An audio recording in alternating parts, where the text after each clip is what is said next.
Bonjour, ça fait à peu près 1 an et demi que j'ai commencé à éditer des vidéos de construction critique et malgré mes gros défauts de réalisation, je reste déterminé à poursuivre le travail. Récemment, quelques nouveaux abonnés ont probablement cliqué sur ma chaîne suite à mes vidéos sur Bégodeau ou Lordon. Je me suis dit qu'il serait pas mal de faire un mini récap de ce que j'ai déjà fait sur cette chaîne et peut-être vous encourager à regarder mes anciennes vidéos, en attendant que je les refasse sans doute en mieux. J'aimerais aussi vous expliquer d'où je parle. En effet, je pars d'un biais et je pense que chacune et chacun devrait savoir d'où parle son interlocuteur, surtout s'il n'y a pas moyen de lui répondre directement. Ça évite les malentendus et les mauvaises interprétations. En ce qui me concerne, je n'ai rien contre les étiquettes pourvu qu'elles soient explicites et bien entendues, ce qui n'est pas simple. Disons que je suis un anarchiste de gauche classique, ce qui mérite clairement une explication. Anarchiste parce que l'émancipation générale, c'est la base. Disons que c'est ce qui fait de moi un inconditionnel de Christiane Rochefort ou de Pell le Conquérant.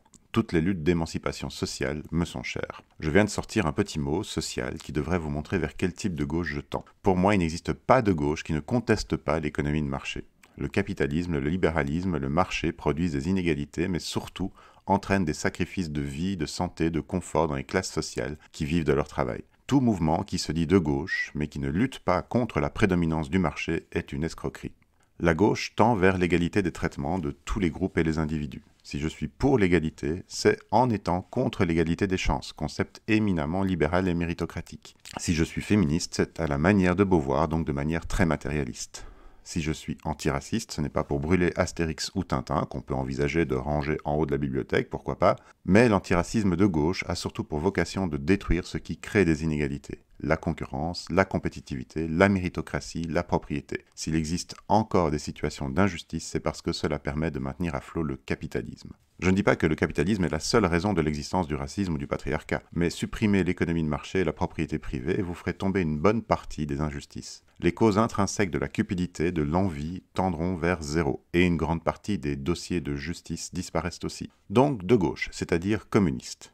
Enfin, classique, cela signifie que je pars de références finalement assez profondément connues. Je ne dis pas que les problèmes sont simples, ni que les solutions sont simples, disons que je pars des bonnes vieilles attitudes critiques de Gracchus Babeuf, William Godwin, Louise Michel, Emma Goldman, le tout matiné d'une bonne dose de réflexion matérialiste, et je l'adapte à aujourd'hui. J'aime les réflexions concrètes et rigoureuses du jeune Bertrand Russell, et il est resté jeune assez longtemps. J'aime les visions pratiques de Sébastien Faure et les regards scientifiques d'Élisée Reclus et de Pierre Kropotkin.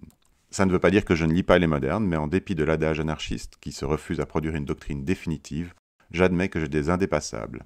Ces indépassables, c'est la non-possibilité de négocier avec le capital. C'est la destruction de l'économie de marché. Après, on peut discuter des modalités, mais le capital doit devenir accessoire et non essentiel. Au pire. C'est sur cette base et pas sur la base Farage que je critique dans une dizaine de vidéos la construction de l'Union européenne. Je renvoie qui s'intéresse au sujet vers ces vidéos. J'admets que je n'ai pas été très loin dans les vidéos des contre-propositions, mais c'est surtout un problème de temps et d'énergie. Le dossier est lourd et je ne suis pas payé pour. L'Union européenne est une machine de guerre libérale, dont l'objectif principal est de réduire, voire d'anéantir toute possibilité de contestation à l'économie de marché. À cet effet, l'Union européenne réduit toute possibilité de changement démocratique à l'état de songe creux, au sein des États, mais aussi à son propre niveau. Dans le cadre de cette série, j'ai notamment réalisé une lecture critique du livre de Varoufakis, aidé en cela par une autre lecture, celle du livre d'Éric Toussaint sur le sujet de la crise grecque de 2015.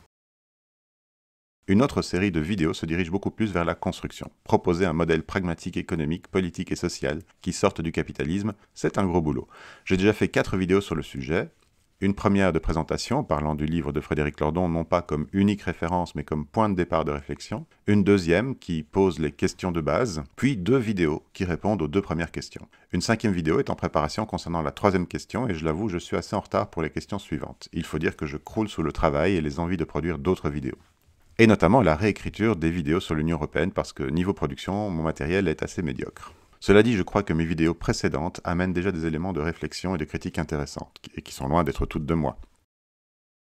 Parmi mes projets pour l'année qui vient, il y a notamment une tentative de collaboration, je vais essayer de la concrétiser le plus vite possible, avec l'auteur de ce livre que je vous conseille ardemment, Olivier Bonfons, Il faut tuer Tina. On en a discuté de manière très très légère jusqu'ici. Olivier supervise une feuille d'info sur les bonnes nouvelles en matière de progrès social, et je trouvais intéressant de pouvoir en parler régulièrement sur base de vidéos qu'on ferait de temps en temps, soit avec lui, soit sans lui, je dois encore en discuter avec lui. Donc ça se fait partie des projets qui sont tellement vagues que je n'ai pas écrit de texte à son sujet. Mais ça devrait venir au cours de l'année, surtout si la densité de travail qui m'accable pour l'instant se réduit comme je le crains vu la crise économique.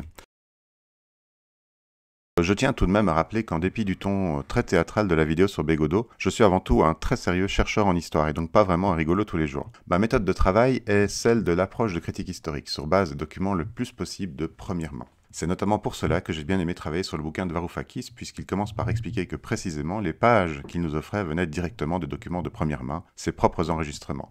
Pareil pour le travail de Éric Toussaint, qui lui-même est un travail de première main. Évidemment, ce n'est qu'une base, et il est essentiel lorsqu'on travaille sur ce genre de sujet complexe et profondément subjectif, de s'étendre sur des approches différentes. Ce que je fais du mieux que je peux avec le temps que j'ai. Ce temps limité explique pourquoi je n'aurai sans doute jamais, sauf si je trouve un bienfaiteur, la bibliographie d'une thèse de doctorat, ni non plus que je ne me pencherai sur les milliers de pages de protocoles qui ont suivi les traités de l'Union européenne.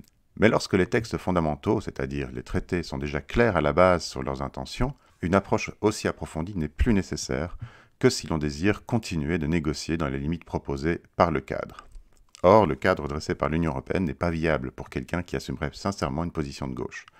Bien entendu, mes travaux n'auront jamais le statut d'une thèse, mais ce n'est pas leur prétention. Ce que je fais, c'est de provisionner des arguments raisonnables et factuels pour défendre une position précise. Si vous êtes libéral, capitaliste et même dans une certaine mesure un nationaliste de droite, l'Union européenne n'est en rien un obstacle pour vos idées.